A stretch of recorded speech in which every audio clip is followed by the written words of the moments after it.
নমস্কার বন্ধুরা, welcome back to my channel Labani's cook and ব্লগে সকলকে স্বাগত জানিয়ে আজকে আরও একটা নতুন ভিডিওর সঙ্গে। তো চলো আজকের ভিডিওটা শুরু করা যাক। আজকে তোমাদের সাথে শেয়ার করব আমার যে বেডরুম, সেটাকে একটুখানি সাজিয়ে গুছিয়ে পরিপাটি করে রাখবো। এমনি নর্মালি একটা বেডরুম থাকে এবং সেটা প্রতিদিনই এলোমেলো হয়ে যায়, কিন্তু একটু ইচ্ছা করে নিজের যেখানে থাকি সেই জায়গাটাকে সুন্দর করে সাজিয়ে রাখার। সেটা নিজের ঘর হোক বা না হোক, সবারই ইচ্ছা করে যেখানে থাকা হয় সেই জায়গাটা নিজের একটু মনের মতো করে গুছিয়ে রাখার। আজকে যেহেতু রবিবার ছিল, সেই কারণে রবিবারে আমার কিছু না কিছু একটু স্পেশাল ধরনের হয়, রোজকার ডাল ভাতের থেকে একটু স্পেশাল হয়ে থাকে। তো আমরা যেহেতু চিকেন মাটন খাই না, তো সেই কারণে এই বিরিয়ানি করছি সয়াবিন দিয়ে। তো সয়া বিরিয়ানি যেভাবে চিকেনটাকে কষিয়ে সুন্দর করে রান্না করা হয়, সেভাবে আমি সয়াবিনটাকে সুন্দর করে রান্না করে নিয়েছি। তারপরে যেভাবে লেয়ার দিয়েছি ভাত এবং সয়াবিনের, তার উপরে বিরিয়ানি মশলা দিয়ে দিলাম আর কিছু গোলাপের পাপড়ি। আমার কাছে ওই ভ্যালেন্টাইন ডেতে অনেকগুলো গোলাপ এসেছিলো, সেই পাপড়িগুলোকে আর কি ভালো করে ফুলগুলো ধুয়ে শুকিয়ে আমি রোদ্দুরে রেখে দিয়েছিলাম। তো সেই গোলাপের পাপড়িগুলো দিয়ে দিলাম আর কেওড়া জল, ওপর থেকে ঘি, এই সমস্ত দিয়ে ভালো করে ঢাকা দিয়ে দিলাম। ওপর থেকে তোমরা ওই নোড়াটাকে চাপিয়ে দিতে পারো, আমি আজকে ওরকম করলাম না, যেহেতু এটা সুন্দরভাবে বসেই যাচ্ছিল। তো ওপর থেকে একটা সাঁড়াশিটা চাপিয়ে দিলাম আর নিচে একটা তাওয়া দিয়ে রাখি, যেহেতু ডাইরেক্ট হিটের মধ্যে বসালে তলায় অনেকটা ভাত লেগে যায়, তো তাওয়াটা ওই জন্যই দেওয়া। তারপরে এই যে এই রুমটা আমরা যখন শিফট করেছিলাম প্রথম তখন রুমের চেহারাটা ঠিক এরকম ছিল, পর্দা টর্দা ছিল না। তোষকটাকেও আমি ক্লিন করব, যেই কারণে এখানে নামিয়ে রেখেছি। তো একটু একটু করে কাজগুলো করেছিলাম এবং এক জায়গা থেকে অন্য জায়গায় শিফট করা ভীষণ কষ্টকর। তো ওপরে আমরা একটা ঘরে ছিলাম, সেই ঘরটার কন্ডিশন খুব খারাপ হয়ে যাওয়ায় আমরা এই ঘরটায় শিফট করি। তো নতুন যেহেতু কালারিং সমস্ত কিছু, তো একটু তো সাজাতে গোছাতে সকলের ইচ্ছে করে। তো এই ভিডিওটা হলো যখন আমি শিফট করেছিলাম তখনের, কিন্তু আমি যখন ভিডিওটা এখন সাজানো গোছানো ভিডিওটা করছি, এটা অনেক পরের ভিডিও, 2-3 মাস পরে ঘরটাকে আর কি সাজাচ্ছিলাম। তো সেই জন্য প্রথমে দেখলে তোমরা আমার কাছে ড্রেসিং টেবিল ছিল না, কিন্তু আমার রিসেন্টলি একটা ড্রেসিং টেবিল বানানো হয়েছে। তো সেই ড্রেসিং টেবিলের ওখানে যে লাইটটা লাগিয়ে দেবে বলেছিল, সেই লাইটটা লাগানো হয়নি। তো যেই কারণে আমি একটা অনলাইন থেকে এই ধরনের যে সেন্সার একটা লাইট পাওয়া যায়, তো সেই লাইটটা আর কি কিনেছি। এখন চলো এই লাইটটাকে ওখানে সেট করে নেব। তো কীভাবে করতে হয় সেটা নিয়ে একটু দেখছিলাম আমরা। একটা ম্যাগনেটের একটা তো যখন চার্জ এটা শেষ হয়ে যাবে তখন এটাকে খুলে আবার রিচার্জ করা যাবে, ইলেকট্রিকে চার্জ করে নিয়ে আবার এটাকে লাগানো হবে। তো এটা ব্যাটারি চালিত না, তো যে কারণেই আমি নিয়েছিলাম যে পুনরায় যাতে চার্জ করা যায়, বারবার ব্যাটারি শেষ চেঞ্জ করাটা খুব মুশকিল। তো ম্যাগনেটের যে পোর্শনটা আছে সেখানে এক জায়গাটায় লাগিয়ে নিতে হবে, আমি যেখানে লাগাতে চাই সেই জায়গাটায় লাগিয়ে নেব। তারপরে যে লাইটটা রয়েছে তার পিছনে একটা মেটালের পাত রয়েছে, এই পাতটা তখন এই ম্যাগনেটের মধ্যে অ্যাট্রাক্ট করে এরকম ধরে থাকবে। তো ম্যাগনেটের এই জিনিসটা আমার ভীষণ ভালো লেগেছে। তো এই লাইটটা এখানে লাগানোর কথা ছিল, তো লাইটটা লাগানো হয়নি, যে কারণে আমি এই ধরনের একটা লাইট লাগিয়েছি। কিন্তু লাইটটা খুলতে হয় আমাকে অনেকবার, যখন এই পাল্লাটা খোলা হয় তখন কিন্তু লাইটটা খুলতে হয়। তো এই একটা সমস্যা আমার মানে এখনও পর্যন্ত আছে, কিন্তু সবসময় যেহেতু এটা খুলি না, তো সেই কারণে এটাকে লাগিয়ে নিয়েছি। এখন চলো আমার ঘরের কিছু পর্দা চেঞ্জ করব, মানে পর্দাগুলো ছিল বেশ পুরানো হয়ে গেছিলো, তো নতুন ভাবলাম একটু পর্দা অর্ডার করি।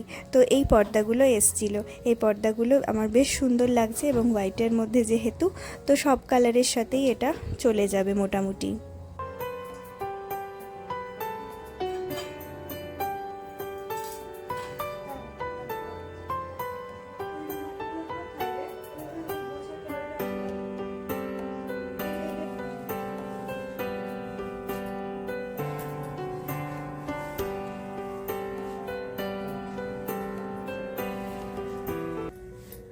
আলনাটাতে বিভিন্ন ধরনের জামা কাপড় থাকলে এলোমেলো হয়ে থাকে, দেখতেও ভালো লাগে না।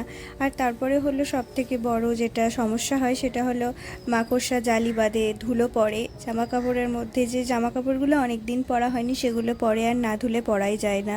তো যেই কারণে আমার মাথাতে এরকম একটা আইডিয়া এসেছিলো তো এরকম একটা কভার করার কিছু একটা আইডিয়া এসেছিল। তারপরে আমি যে সমস্ত পুরানো পর্দা ছিল সেই পর্দাগুলো দিয়ে আমার মায়ের কাছে, আমার মা যেহেতু সেলাইয়ের কাজ করে, তো আমার মায়ের কাছে এগুলো বানিয়ে নিয়েছিলাম। তো তোমরা এই ধরনের আলনা থাকলে কিন্তু বানিয়ে নিতে পারো, খুব হেল্পফুল একটা জিনিস। দেখতে ওপর থেকে দেখো সুন্দর লাগে, মনে হয় যেন এটা একটা আলমারির মতো।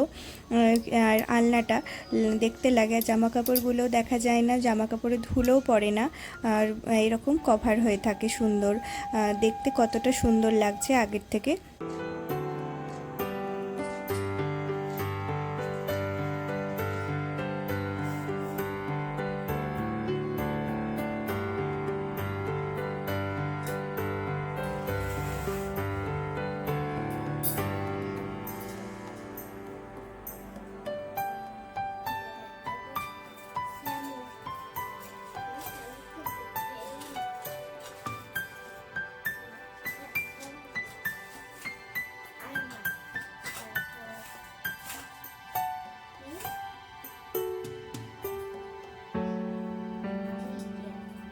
তো মোট 4টি পর্দা অর্ডার করেছিলাম।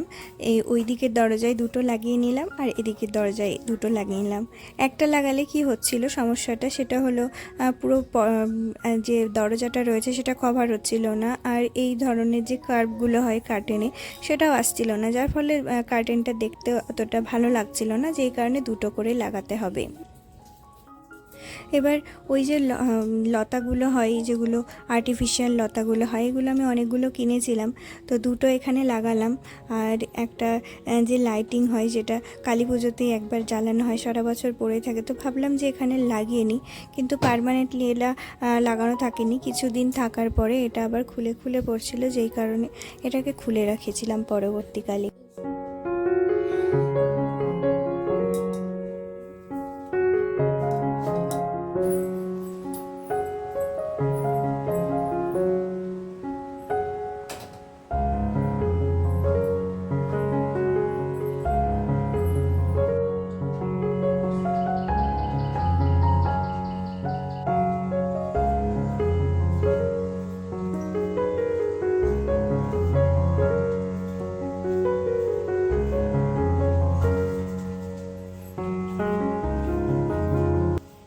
তো এই হলো আমার ছোট্ট বেডরুম, যেটাকে সুন্দর করে মনের মতো করে ডেকোরেশন করে রাখলাম আর তোমাদের সাথে শেয়ার করলাম রুম মেকওভার।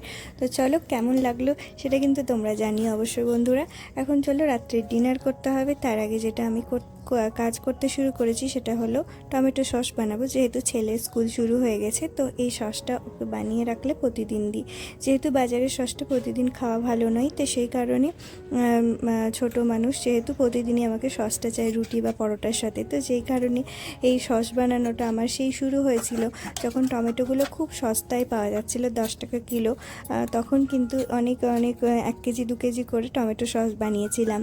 তো এখন যদিও টমেটোর দামটা একটু বেড়ে গিয়েছে, কিন্তু ওর জন্য আমি যেহেতু বানিয়ে রাখি, স্কুলে টিফিনে কী দেবো সেটা বুঝতে পারি না, আর রুটি বা পরোটা ফট করে নিয়ে তার সাথে কী দেবো সেটাও বুঝতে পারি না, সবসময় সবজিপাতি থাকে না, তো এটা দিয়ে দিলে আমার ছেলে খেয়ে নেয়।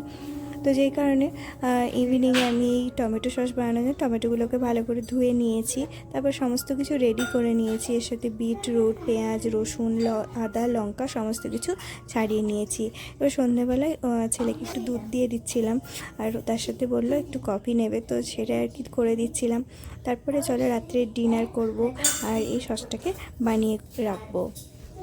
এই সসটা মোটামুটি আমি 15 থেকে 20 দিন বা 1 মাস মতো চলে, তারপরে আবার নতুন করে বানিয়ে নিই বা কিছুদিন গ্যাপ রাখি, তারপরে আবার বানাই, এরকমটাই করে থাকি। তো এখন মোটামুটি আমার শেষ হয়ে গেছে সসটা, তো আবার বানাবো। এটা অনেকবারই আমি বানিয়েছি, 3-4 বার মতো। বাজারের যেরকম দুর্ধর্ষ একটা টেস্ট হয় সেরকম হয় না, তবে একটা বাড়ির জিনিস বাড়ির মতোই হয় আর কি।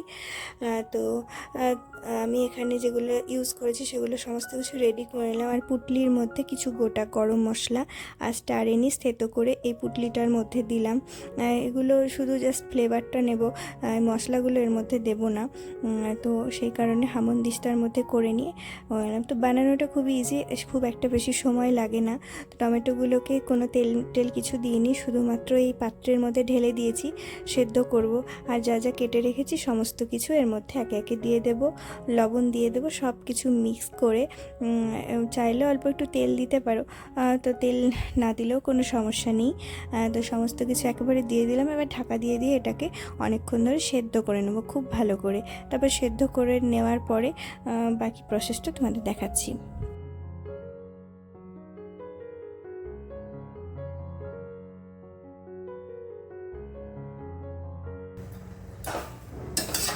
লবণ, চিনি, লবণটা আমি আগেই দিয়েছিলাম, চিনিটা চাইলে পরেও দেওয়া যেতে পারে, তো চিনিটা আমি দিইনি, অল্প সামান্য, খুব একটা বেশি চিনি না। লবণটা দেওয়ার সাথে সাথে অনেকটা জল বেরোবে, যখন জলটা বেরোবে তখন ওই যে পুটলিটা দিয়েছিলাম মশলা সেটা ফেলে দেব। তার আগে কিন্তু পুটলিটা দিইনি। তারপরে এই সেদ্ধ করে নেওয়ার পরে মিক্সিতে এটাকে পেস্ট করব।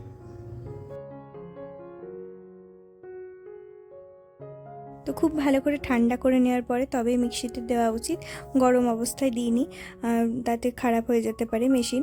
আর এই ছাঁকনিটার মধ্যে অনেকক্ষণ ধরে আমি এটাকে ছাঁকতে অনেকটা আমার যদিও সময় লেগেছিল। তোমরা চাইলে পাতলা সুতির কাপড়ের মধ্যে করবে কাজটা, তাতে আরও বেশি তাড়াতাড়ি হবে কাজটা। তারপরে এই যে পরিমাণ যেটা নির্যাস যেটা বেরোলো সেটাকে আমি ফেলে দেবো না, এটা আজকে ডিনারে আটার সাথে এটাকে মেখে পুরো সবাইকে খাইয়ে দেবো। তারপরে যে পাল্পটা বেরোলো সমস্ত কিছু ছেঁকে নেওয়ার পর, সেটাকে এখন ভিনিগার দিয়েছি 2 থেকে 3 চামচ মতো, আর সামান্য একটু চিনি, আর অ্যাড করেছিলাম লাস্টে একটু বিট লবণ, থাকলে অ্যাড করতে পারো। আর অ্যাসিডিটি রেগুলেটর পাওয়া যায় বাজারে, তো সেটাও দেওয়া যেতে পারে। আমি ওসব দিনই কিছু, এটা দিয়ে একদম জাল করে আর একটু খানিক শুকনো করে নেব জিনিসটা, একটু গাঢ় করে নেব। তারপরে এটাকে কৌটোর মধ্যে ভরে রাখবো ঠান্ডা হলে, আর এটা ফ্রিজে রাখলে 15 দিন মতো থেকে যায় আরামসে।